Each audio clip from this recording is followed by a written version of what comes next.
Every morning, the countdown begins for the markets with meticulous research and analysis designed to help you capitalize on the trading day. Beaming live from the CNBC TV 18 Motilal Oswal studio.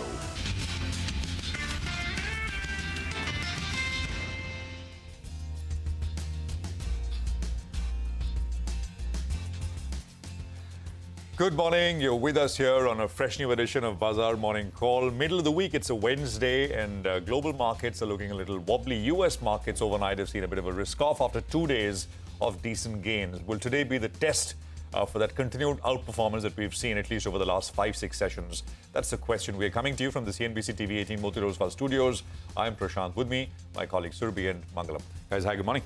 Hi, morning, folks. You know, I have a friend who lives in Europe. I was talking to him the other evening, last evening, saying, what are you guys doing with this whole German deal being passed? And are you ready to work more? He said, no, I hope it all reverses. I hope it just passes. But that's been the real big story overnight as well, apart from Wall Street, of course. Yeah. You know, the biggest story for me, and I wake up, forgive me for being a lot more philosophical this morning. We spoke about small wins yesterday and the big win that emanated in the markets itself.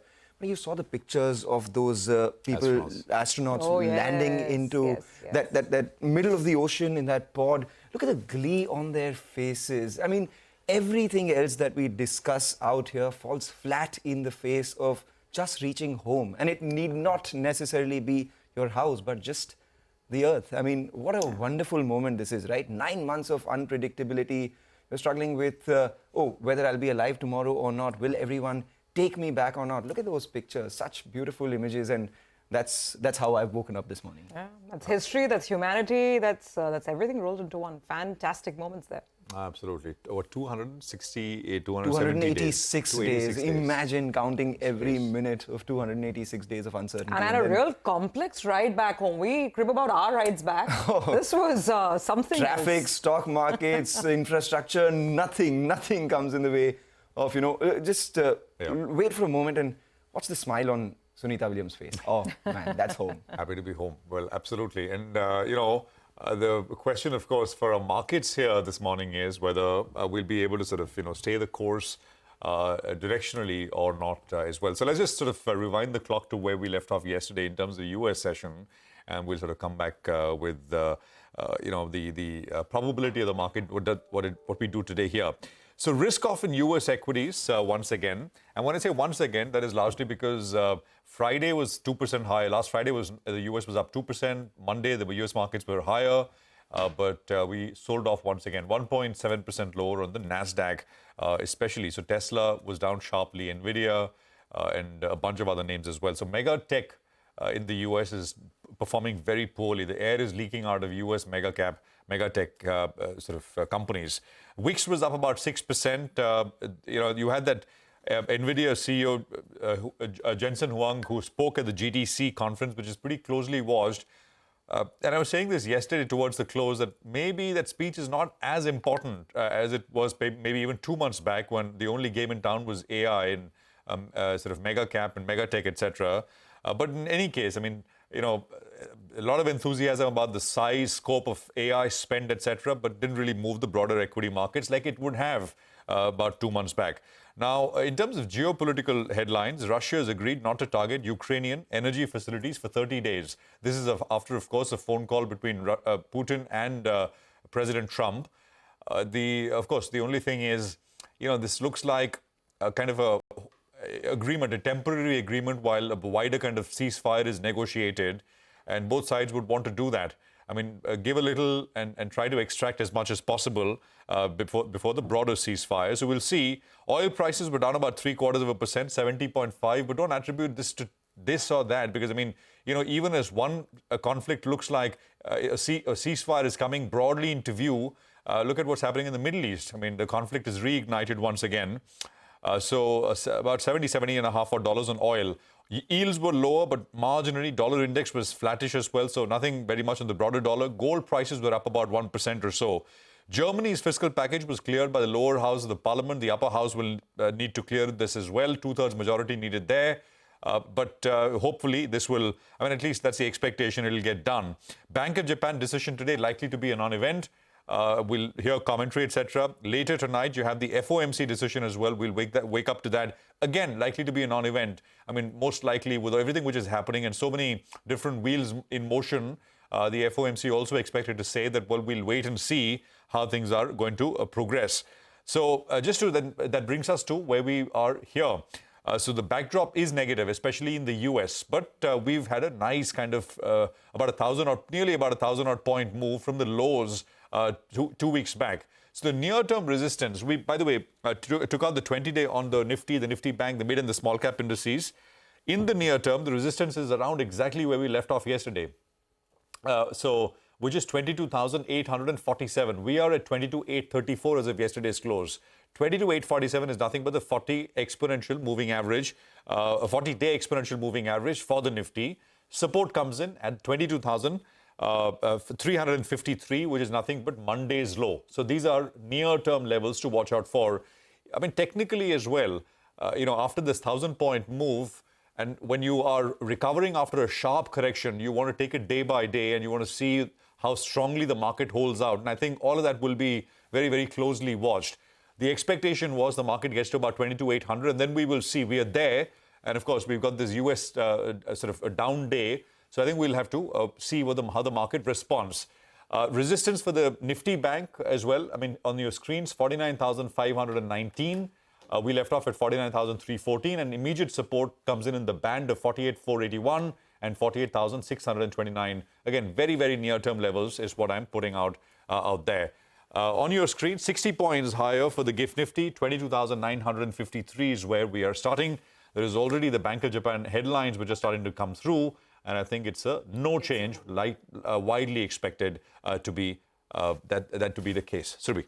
Yes, absolutely. So the first, big headline out of Asia is that Bank of Japan rate announcement, no change. But by no means does the market feel that they're done yet. It's just fairly complex, and that's what a lot of the economic commentators are saying, that with tariffs, maybe the BOJ just wants to pause and think about its path ahead, because the previous GDP print as well, Q4 GDP, with the revised print that came, that was slightly lower than estimates. Though wages in Japan have been growing at the fastest pace in the last 30 years. The last labor number that came in about 5.6%. So anyway, for now, we don't have anything additional from the Bank of Japan. The nervousness is all about the Fed. The Fed also is expected to stay, pat, do nothing. But their commentary, their body language, what is said, what is not said, everything in between the lines, the market is going to go through that in great detail later tonight. The CNBC Fed survey, by the way, is showing a higher probability of a recession now, 36% versus 23% when this survey was done in January. For 2025, the GDP growth expectation has come down a little bit to 1.7%. The number was 2.4% earlier. So, of course, those growth concerns continue to move ahead. Now, while there was good news on Russia-Ukraine, at least there's that partial ceasefire, there's bad news continuing out of the Middle East, because yesterday that fighting in Gaza resumed, and I think there were 200 casualties reported already with that ceasefire being breached, and things basically back to square one. So geopolitics is still very, very topsy-turvy. The BOJ decision we have already discussed. I'm quickly taking stock of Asian markets. Let's see if there's a reaction. The Hong Kong market and the mainland Chinese markets is slightly weaker today. Japan itself is holding on to gains for the time being, about 0.6% higher. So the picture is fairly mixed across Asia. There's some gain in Singapore as well. But like I said, China is the weak link this morning, both mainland as well as the Hong Kong market. So that's the global picture. Now, for us, the market managed to move to a one-month high. The Nifty now is basically back to the levels last seen on the 21st of February. And it's also managed to break out of a consolidation patch. I mean, it's cruised nicely above that level of 22,650, 700, which was being watched carefully by a lot of technical analysts. The question is, can we build from here on or not? Yesterday, the good news came in on the FPI numbers as well. This was the first after at least a month, if not more, that we had a positive figure. There was a bit of drama as well. There was some mismatch in data between exchanges. Finally, it was revised. And yes, it's still a positive figure. About 700 crores of buying coming through by FPIs. Domestic institutional buying was also very, very strong, over 2,500 crores of buying on the DII side. Now, apart from the overall market action, some very important cues to watch in terms of individual sectors and stocks, starting with steel, because that safeguard duty has finally come through. The DGTR, Director General of Trade Remedies, has proposed a 12% safeguard duty. This is on flat steel products. and it's for a period of 200 days till that investigation is on. So watch out for a lot of the top line players. There are indications that some of the flat steel players like Tata Steel, perhaps they could benefit a little more. The other stock that I'll watch out for is LIC, not just LIC, actually the entire insurance space, because the headlines are still coming in thick and fast. Yesterday, LIC acknowledged that they are indeed interested in snapping up a standalone health insurance company. They say they're looking at buying a substantial stake, but no further details in terms of the timelines, etc. So watch out for insurance and LIC. And in terms of order wins, GR Infra was interesting for me because the order win they announced was pretty big yesterday, about 4,260 odd crores. So lots of stocks in news, good news on steel. And overall, the backdrop, Mankam, a little mixed because US is down, Asia is up. So we're kind of in the middle here. We're kind of in the middle, and we've actually seen a big rally already. So maybe it's a case for pause for breath, because if you just take a look at the way our markets have performed this week itself, and this week has had just 2 trading sessions so far. The Nifty is already up 1.9%, and it's led by the Nifty Bank, which is up around 2.6% as well. And if you pull back a little from March 3 lows itself, the Nifty is up around 830 odd points. The reason why I say, could there be a pause for breath is largely because the GIFT Nifty is indicating a positive start. Will we see a sell-off at the gap up? Would it be prudent to buy the gap up? Perhaps not. Maybe wait for a brief dip. Why do I say that? Because one, Wall Street indices are down 0.6 to 1.7% overnight. You've been talking about that. US Fed rate decision is there today as well. The FIs, yes, they bought in the cash market. 695 crores for the first time since Feb 18th itself. The last time they bought was Feb 18th, and next is exactly a month later on March 18th itself.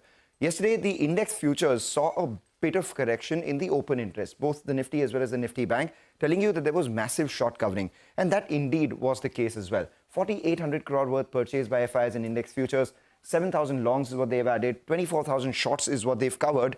And at the same time, if you look at the shorts in the system, they're slowly reducing. In just 4 trading sessions, the FI longs have increased from 18% to 24 odd percent as well. The other big reason why the market moved higher yesterday was also because the call writers, they were caught on the wrong side. So between 22,500 and 22,700, we saw a covering of nearly 1 crore contracts. And, on the other hand, this was actually replaced by a lot of put writing. So 22,800, 22,700, 22,600, a lot of put writers have been very active. Nearly 2 crore puts have been written. And that's what tells you that maybe on the way up, we may see a bit of a pause. But on the way down, we've had a better support. Put-call ratio is at 1.3. It's the higher end of the range. Typically, it shows a bit of a cool-off at these levels itself. The key indices to watch, it'll be more prudent to, go sector and stock-specific. Nifty metals, obviously because of the DGTR thing that has come by. Autos, they found their fervor in yesterday's trading session up around 2.4%. Does that continue or not? And because the support has moved higher, the street would like to bet on the broader market. So mid-cap index is something that I'll be watching out for as well. Short point, maybe we pause for a bit of a breath in today's trading session before we resume the up move that we've seen. Sector and stock-specific moves would be better and more prudent to track today. Okay, absolutely. That's a key question. Can India continue its outperformance, irrespective of what's happening on Wall Street, irrespective of what the Fed says overnight? Well, let's move on to the equity call of the morning. Venugopal Gare of Bernstein says that FIIs have moved to a neutral to underweight position already, leading us to believe that the FII selling is in its last stages. He says the reinvestment in large quantum, however, is a function of stability of macros, currency and clarity on Trump and tariffs. He says that their sense is that sentiment on India was weak across the board, and sometimes that is a good enough sign for bottoming. He adds that surprising resilience of domestic flows despite the weak returns backdrop, however, needs to be watched.